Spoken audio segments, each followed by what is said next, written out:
Unido com Cristo, Romanos 6. Quero ler o maioria do capítulo de Romanos 6. Paulo começa no versículo 1, diz: Que diremos então? Continuaremos pecando para que a graça aumente? Nos primeiros 5 capítulos, ele trata o facto que Jesus morreu na cruz para nos perdoar, para nos limpar do passado, da culpa. Agora, a partir do capítulo 6, ele fala da vida cristã e a nossa união com Cristo Jesus. E há certas pessoas nas igrejas hoje e antigamente também que dizem ou disseram, então se Deus é tão grande e perdoa, não, nós vamos viver de qualquer maneira, porque Ele vai nos perdoar.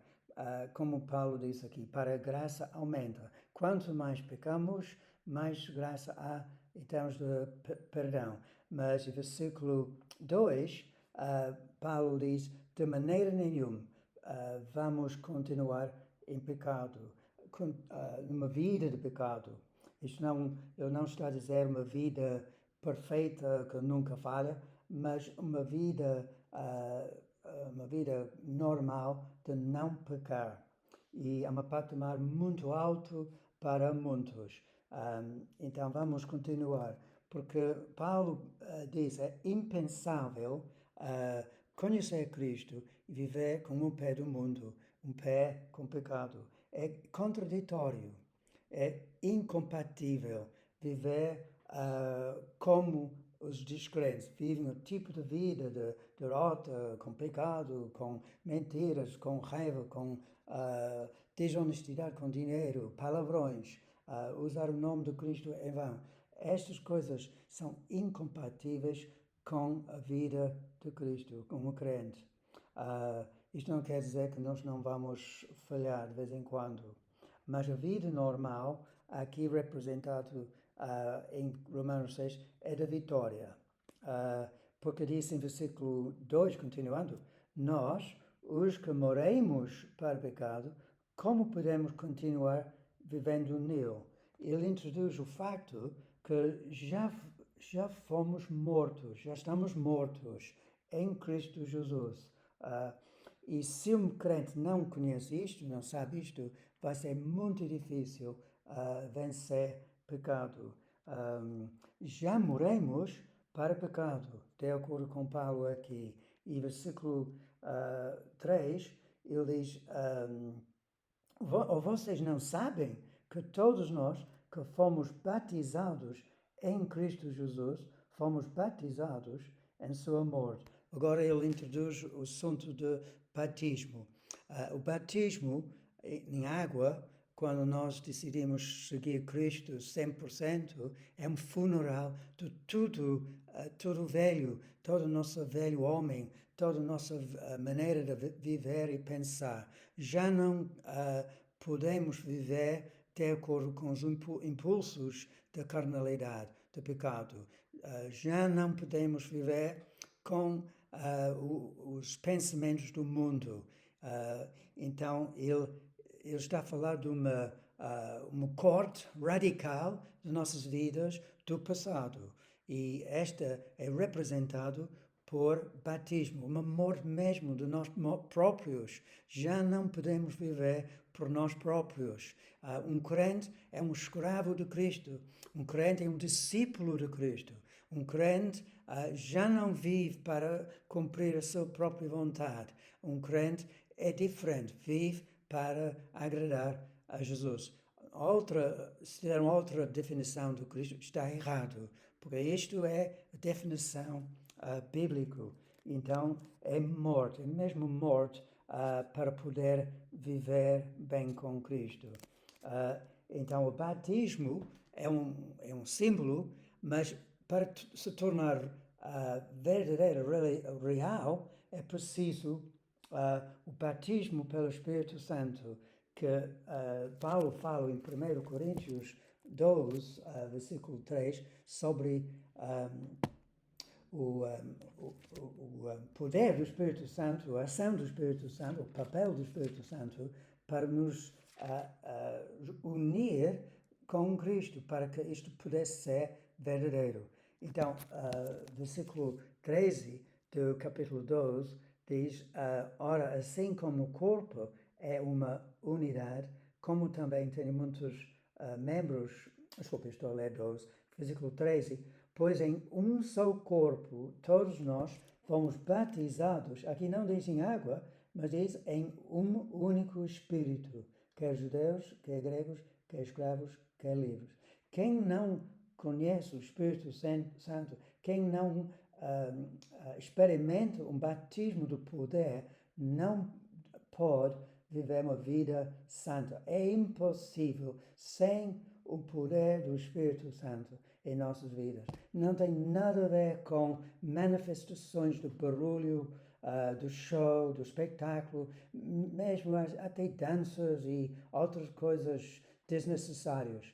Pode haver coisas como resultado, mas são genuínos. Normalmente é fácil discernir entre a verdadeiro e uma imitação. É muita coisa hoje em dia, é só imitação do poder. Mas quando nós experimentamos um batismo do Espírito Santo, nós estamos batizados, unidos com Cristo Jesus.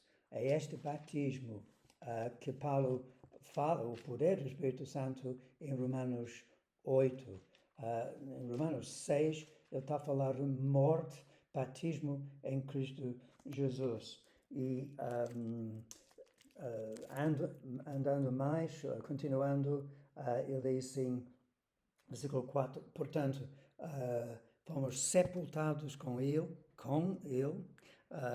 na morte por meio do batismo, a fim de que, assim como Cristo foi ressuscitado dos mortos, mediante a glória do Pai, também nós vivamos uma vida nova. Ou seja, nós somos identificados com Cristo na sua morte e sua ressurreição. Quando Ele morreu, nós também morremos. Quando Ele ressuscitou, nós também ressuscitamos. Antes de nossa morte, nós experimentamos e identificamos com a morte e a ressurreição de Cristo Jesus. E versículo 5 é um versículo-chave para esta mensagem, porque diz: se dessa forma fomos unidos a Ele na semelhança da sua morte, certamente seremos também na semelhança da sua ressurreição. Deus tem só um remédio para o problema do pecado: é morte. Temos de morrer, não há outra hipótese. E temos de estar unidos com Cristo. Com este batismo somos unidos com Cristo. Somos enxertados com Cristo, plantado. Uma versão diz que nós somos plantados com Cristo. Somos unidos com Cristo. Somos em união íntima com Cristo. A palavra de Deus diz que nós somos em Cristo. E desta forma podemos viver uma vida nova. Já não é nossa vida, eu vou falar sobre isto daqui um pouco. Somos, em capítulo 7, casados com Cristo. O velho homem morreu, agora somos casados com Cristo. E versículo 4, voltando para Romanos, portanto, eu já li, e versículo 5, se desta forma já também li, fomos unidos a Ele na sua semelhança de morte, certamente seremos também na semelhança de sua ressurreição. Agora, versículo 6, pois sabemos que o nosso velho homem foi crucificado com Ele, para que o corpo de pecado seja destruído. O velho homem, a vida velha, a tendência para pecado, desejo para pecado, já está morto em Cristo Jesus. Os desejos de pecar, os desejos de sair do plano de Deus, os desejos de afastar de Deus, já estão mortos. O velho homem ou mulher já está morto com Cristo. E diz que para que o corpo de pecado seja destruído. Melhor tradução é que o velho homem, o corpo de pecado, é anulado. Já não tem poder. É sem operação, é ineficaz. Eu quero ler uma versão, de uma versão da Bíblia atualizada que diz: a tendência de continuar pecando foi esmagado e mortalmente ferido. Há quem diga: já não temos a tentação para pecado. Isto é uma mentira. Nós vamos sempre ser tentados, às vezes fortemente, mas quando nós cremos que o velho homem está crucificado, vamos ter vitória. Porque o corpo, o velho homem, está crucificado, o velho homem. E o diabo quer nos enganar para dizer: tu vais pecar, tu sempre vais pecar, tu vais ter uma vida de derrota em a seguinte. Mas não. Nós somos, no versículo 7, justificado, pois quem morreu foi justificado de pecado, ou seja, libertado de pecado. Esta é a promessa de Deus. E diz em versículo 8, ora, se morremos com Cristo, cremos que também com Ele viveremos. Morte e ressurreição. Pois sabemos que, tendo sido ressuscitado dos mortos, Cristo não pode morrer outra vez. A morte não tem mais domínio sobre ele. Hoje, pessoas estão a falar do domínio no reino político, em educação. Estão a falar do domínio sobre outros, domínio na igreja, domínio sobre a sociedade. A Bíblia não fala disto.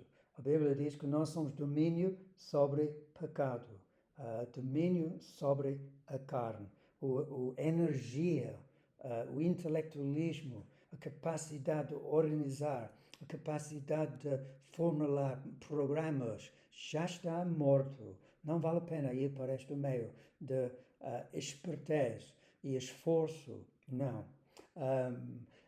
Jesus oferece-nos uma vida de ressurreição, de poder do Espírito Santo.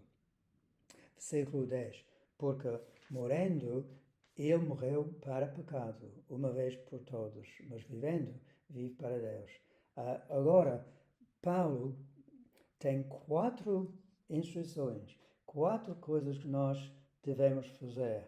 Número 1, versículo 11, consideram-se mortos para pecado, mas vivos para Deus em Cristo Jesus. O primeiro passo é fé que já estamos mortos.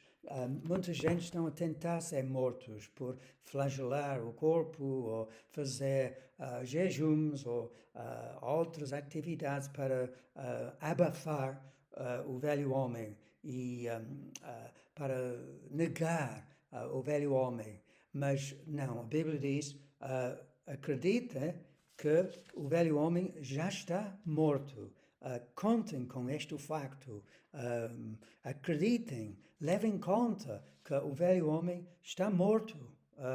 Este é o primeiro passo. O poder do pecado está quebrado. É fé. Primeiro passo não é fazer algo, é ser fé aquilo que Jesus já fez no cruz, quando morremos com Ele. Segundo passo, não permitem, é um plural aqui, em versículo 12, não permitem que o pecado continue dominando os seus corpos mortais, fazendo que vocês obedeçam aos seus desejos.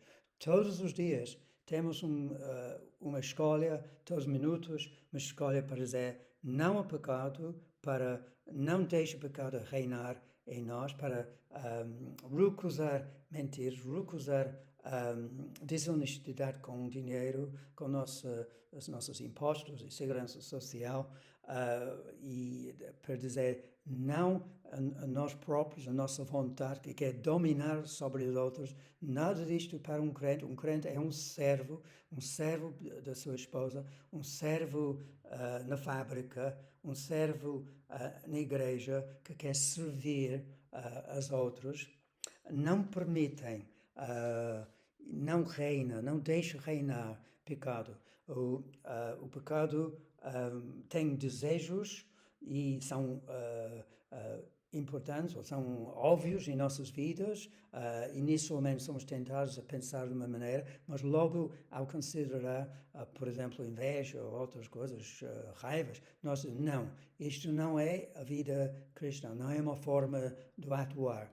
Não deixa reinar pecado na tua vida. Número 2. Número 3, versículo 13, apresentai-vos os seus corpos a Cristo. Não ofereçam os membros do corpo de vocês ao pecado como instrumentos de justiça, antes oferecem-se a Deus como quem voltou de morte para a vida. E oferecem os membros do corpo de vocês a Ele como instrumentos de justiça. Temos de entregar as nossas vidas totalmente nas mãos de Deus. Podemos dizer a Jesus, agora eu pertenço a Ti. Agora os meus membros, a minha língua, os meus dedos, as minhas mãos, os meus pés, o meu coração, tudo, todos os membros pertencem a Ti. Eu quero oferecer a minha vida a Ti para ser um instrumento de integridade. Isto deve ser marca de um crente: integridade, honestidade, humildade, amor, capacidade de perdoar. Naturalmente, não podemos viver uma vida cristã. É impossível. Mas com Cristo a reinar, sim, pelo Espírito Santo, podemos. Então, número 3, oferecem seus membros em instrumentos, armas para justiça. Não deixe o seu corpo como instrumento de prostituição, de outras coisas que não prestam, sexo fora de casamento, sexo antes do casamento, pornografia, palavrões, etc. Se nós atuamos assim, os nossos membros são instrumentos de injustiça, mentiras, por exemplo. Em versículo 14, o quarto passo é obediência. A vida cristã não só consiste em fé no factos, doutrina, que Paulo fala o resto do capítulo em doutrina, obedece a doutrina, a palavra, a verdade, mas também uma vida de obediência. Temos de obedecer o impulso do Espírito Santo, as palavras escritas do Espírito Santo todos os dias. Temos de ser conscientes naquilo que agrada a Deus e aquilo que não agrada a Deus. Então, aqui fala no versículo 14,